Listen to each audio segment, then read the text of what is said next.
We're here on the Mormon Emigrant Trail.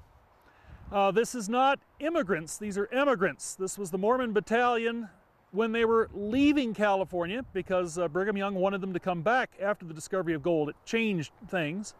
And this very suppressed Jeffrey pine is actually a gas station marker.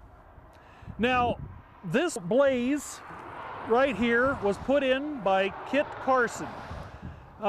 Kit Carson was a mountain man, and he was a guide for Charles Fremont, as was my ancestor, old Bill Williams. The two of them worked together, had many things in common. Now, what this originally had on it described that there was grassy meadows down here off what you'd call North-South Road. Because if you're running a wagon train with oxen or horses, donkeys, mules, that's the gas station. You've got to fill them up. And right up here on the top, this is the easiest traveling, but it isn't very good. There's nothing here to feed the animals. Now, this used to really be done up nicely. We had a really nice fence around this, a little plaque right there where the camera is now sitting, describing a lot of the really neat things that were here.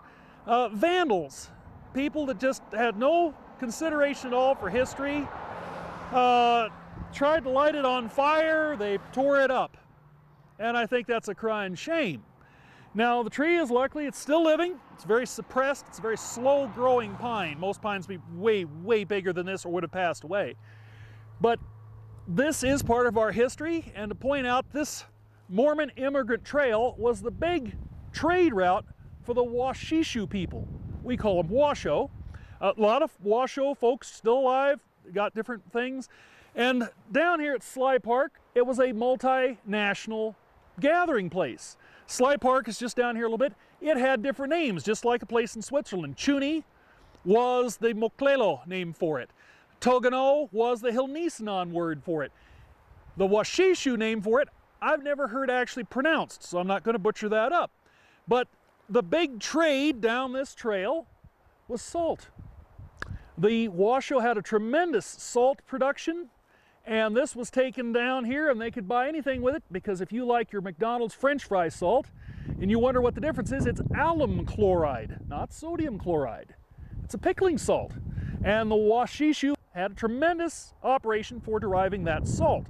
And this, of course, would have customers down in the valley, over the Great Salt Lake, you name it, they love McDonald's French fry salt. So this was a major trail. Kit Carson did very well with the Native Americans. He had a Native American wife and kids, as I am a descendant of old Bill Williams' offspring with a Native American wife, a single redcorn.